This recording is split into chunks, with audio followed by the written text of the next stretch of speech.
Hey guys, welcome back to Relatable Girl. I was not planning to sit down and film tonight actually, and I just kind of decided at the last minute that I wanted to though, because I wanted to talk about this. And this is a subject that's like not super fun and exciting to talk about, but I mean, the whole idea of why I started this channel was to be able to share things with you and to be able to talk about things, you know, relatable things, whether it's living in New York City when you're not rich, or living with severe allergies, or, you know, what you do and don't like in media or makeup or whatever, or just general life stuff. So we're going to talk about the most fun topic of all, sexuality.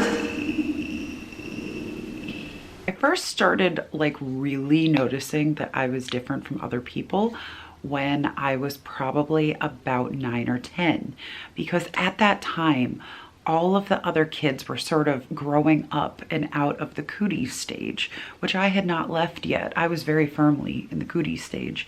And I noticed that, you know, girls started talking about liking boys and like wanting them to be their boyfriends. It was still pretty innocent at that age.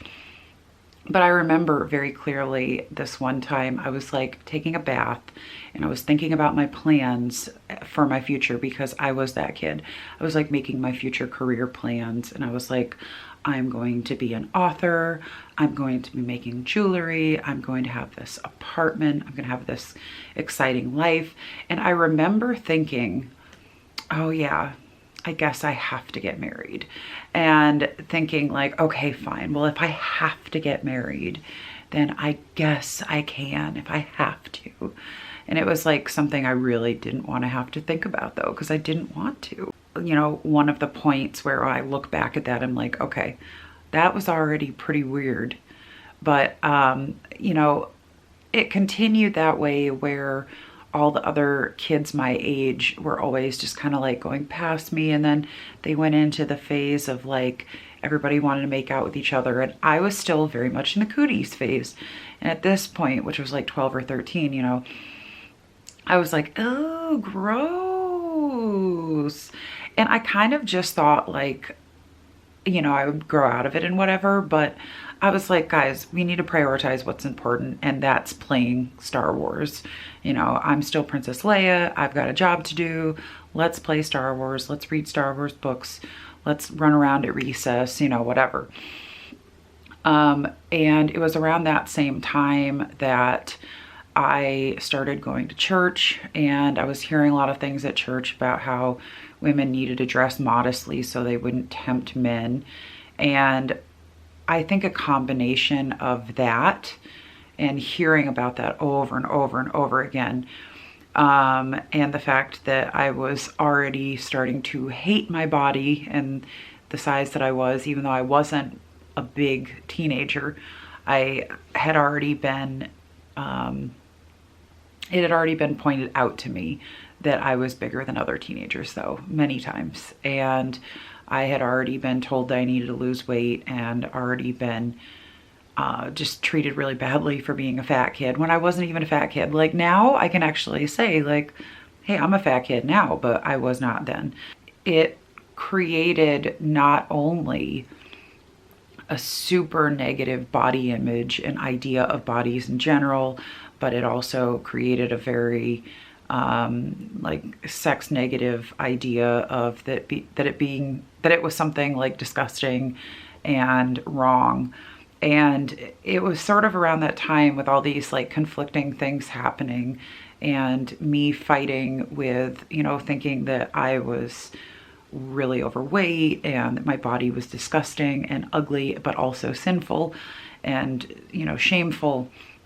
I think it was around then though that when I would talk to people who weren't being raised sort of in those environments, whether it was, you know, hearing that you were fat or whatever, they were already starting to like move on in normal ways that teenagers do. And I definitely started feeling left behind, because my peers were getting boyfriends. They were like talking about the things that they did with their boyfriends. And I still didn't want a boyfriend. I didn't want to do those things with boyfriends. And I also still had such a strong hang up about my own body.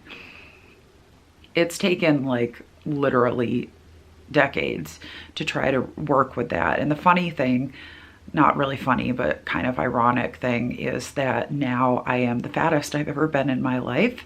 And yet I think I appreciate and love my body more than I did when I was younger and much thinner.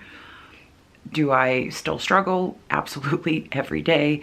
Do I still wish that I could lose some weight? 100%, trying to work on that. But you know, the body image stuff, that took years of work. It's still a work in progress. But even when that started getting a little bit better, you know, I would notice, for instance, that other girls my age would talk about guys, talk about how attractive they were. And I would look at them and I literally would feel nothing. And the first like guy that I had a real crush on was Ewan McGregor. And that was because of Star Wars, because he played Obi-Wan. And I remember, you know, that was like probably the closest I ever got to having like a big teen crush. I had a crush on Michael J. Fox in Back to the Future. I'm trying to remember who came after that. Jared Butler, because of Phantom of the Opera. So, you know, throughout my teenage years, I had crushes, but the weird thing was, and I know that this probably is hard for people to believe that knew me at the time, it wasn't a crush in the way that, looking back, other people probably would have called it. I didn't necessarily want to like grow up and be in a relationship with them. I think I just idealized them because they were things that I wanted to be, and they were people that I wanted to be around. And I also think, especially since all of them were so much older than me, I think it was somewhat of an, you know, response to the fact that I have a very bad relationship with my father. And those, you know, those are all things you can't really unpack when you're younger. The first time and the only time in my teenage years that I actually felt that like spark that people talk about was when I was 17, and it was with a supervisor. And that was the only time though that I felt that like spark of a real crush in the way that other people talk about it. And even then I had to kind of rein it in and realize that there were elements to that of you know, me trying to repeat bad patterns that I had seen going back in generations in my family. And that's a story for another time. But in my early 20s, I went on a few dates, and they were always extremely awkward. They were with people that were awkward. I was awkward. It was more like business meetings than dates. We would ask each other a lot of questions. I was very judgmental and uppity, and nothing ever happened between us at all. And I kept telling myself it was because I was busy or because I was picky. And the picky thing came up a lot. I heard that from everybody. I heard it from my friends and family. They said, "Why are you so picky?" You know, they would like motion at this guy or this guy or this guy, all these like very traditionally acceptable guys, and I would feel nothing. And for a while, we just kind of joked that I had like such a specific type, and that was what it was. I was just picky. I only had a certain type. And, you know, I was never going to be with that type because that type doesn't generally have me as their type. So I kind of just accepted that through the first half of my 20s. And then in the second half of my 20s, I really gave into society pressure and tried really hard to force myself to care about having a relationship and to tell people that I cared and to tell people that I was looking for someone, even though I wasn't and I didn't care. And I went on a couple more very disastrous, very awkward, very just like laughably bad dates. And again, nothing would ever happen, nothing. And I don't know if it was just that I tended to find people who probably were also ace and didn't know it or what, but this is what it was. I tried to make it happen with one, didn't happen. And this would always really hurt my self-esteem because my self-esteem about my appearance and my potential sexuality are still to this day separate things. And they were then, and I didn't understand that. But the fact that somebody doesn't like me can make me feel bad for self-esteem and feel ugly and feel fat or whatever, or worthless, like society would tell you that you are, even if I never really wanted to have any kind of relationship with them anyway. It's just a stupid thing that society is beat into us, and we have been taught from the time that we're very young that we are supposed to put a man's opinion as our value. Like if a man wants to be with us, our value is higher. If a man's attracted to us, our value is higher. If men aren't attracted to us, our value is much lower. And there's been negative connotations all throughout history of women who never end up getting married. I remember on my, I want to say 28th birthday maybe, my dad said to me that in his day, an unmarried woman my age would be an old maid, which is a great thing to tell somebody on their birthday, especially when they're your daughter. I had those kind of things in the back of my head. And again, I would pretend that I cared, but I didn't. I have never cared. I would go through phases where I would say, I feel lonely, maybe I should try and find a guy. And it was mostly to please the people around me who kept putting pressure on me. When are you gonna date? When are you gonna meet a guy? Do you like this guy? Do you like that guy? Is this guy attractive? Is this guy attractive? You're too picky. Why are you alone? Etc., etc. It was very much something that I was just putting on. I did not really deeply care. And as I got a little bit older, even nearing 30, I realized that every single like deadline had passed. Every person I know who was like a holdout had already passed. You know, I was still holding out and they were not. All of them had not lasted as long as me. So I was like kind of embarrassed, but also like, well, at this point, who really cares? Because people are finally sort of starting to leave me alone about this and they're not asking me. And of course, again, with the self-esteem thing, there's always a part of you that's like, why aren't people asking? Do they just assume that I'm not cool enough to have a boyfriend? Again, that's society putting that thought in your head. That doesn't matter at all. But I kind of was getting to the point where I just didn't really care. But there was part of me that was like, I want to find out for myself how I feel about this. Like, I want to find out if I am just super picky, or if I just haven't tried enough romantic things yet and maybe I'll love it, or if I really just don't care. So, you know, it was a big deal for me. And I had like, you know, an experience with someone and it wasn't for me at all. Like, I don't know if it was because in this situation, I kind of jumped at the chance. I didn't know this person super well. I literally wanted to just find out if I could. And how I felt about it was, nope, don't like this. Cooties are still real. Germs are still real. I am a strong germaphobe. And so to me, that kind of cemented in my head, like, no, this is just not for me. This is just not something I really care about or want to do. And it was probably around that time, though, that the pressure started coming in again.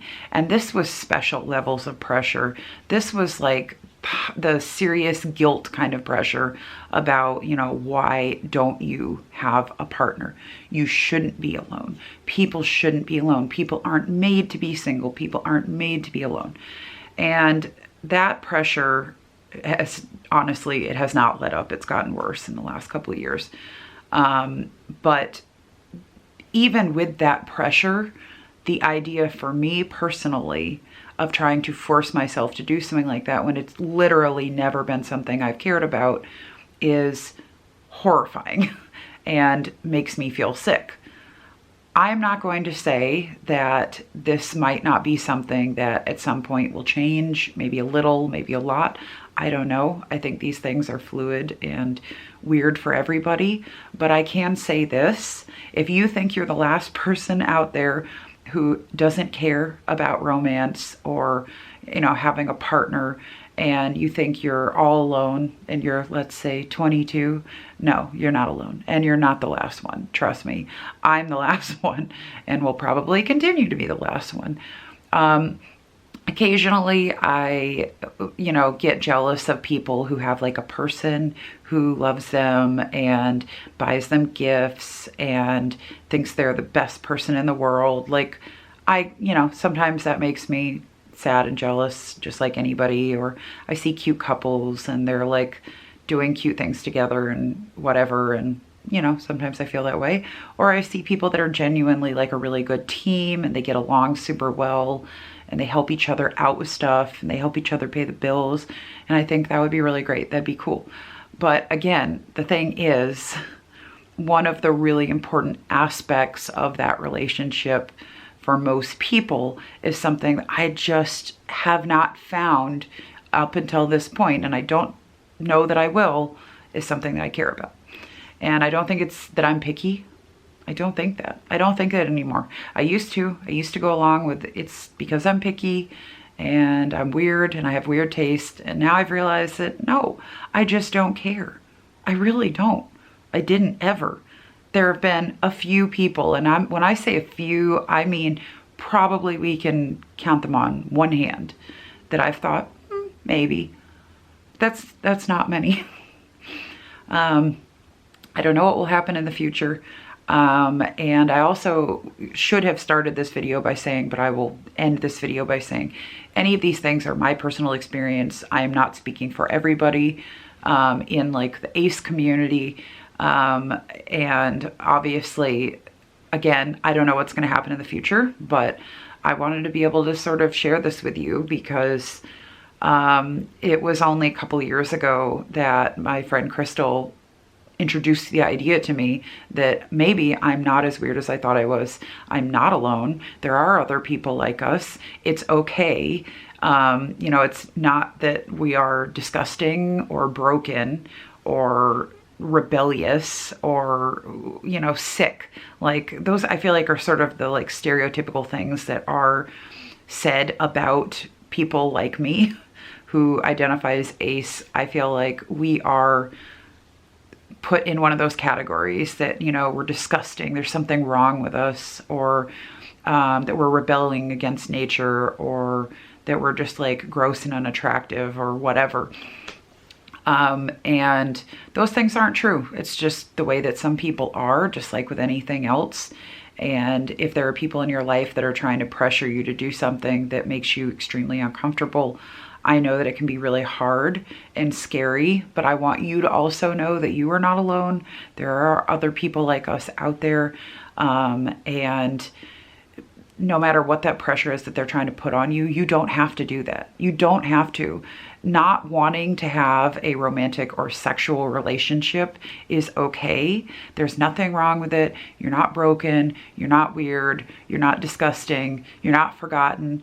You have other people out there that are like you.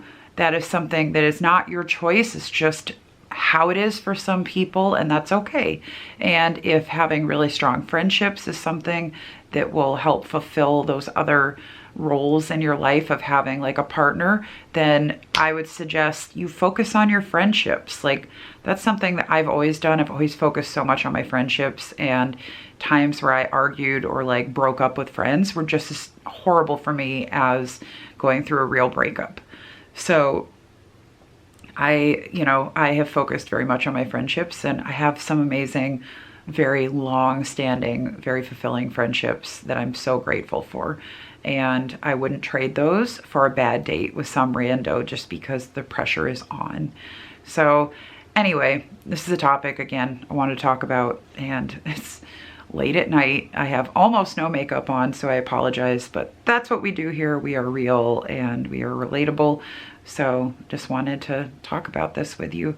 If you have been through similar things of having that pressure put on you though, or you're looking to talk to other people who are kind of going through the same thing, feel free to say something in the comments. Hopefully we can all like connect with each other about this. And yeah, so thanks for talking about this with me. And yeah, I'm supposed to film a video about Star Wars, which I will do soon, very soon, I promise, but I want to talk about this first. So anyway, I hope you've enjoyed this extremely rambly, very long video, which I probably forgot like 5 of the points I was going to make in it, but whatever, you know, that's how it is. All right, guys, thank you. I'll see you in the next one.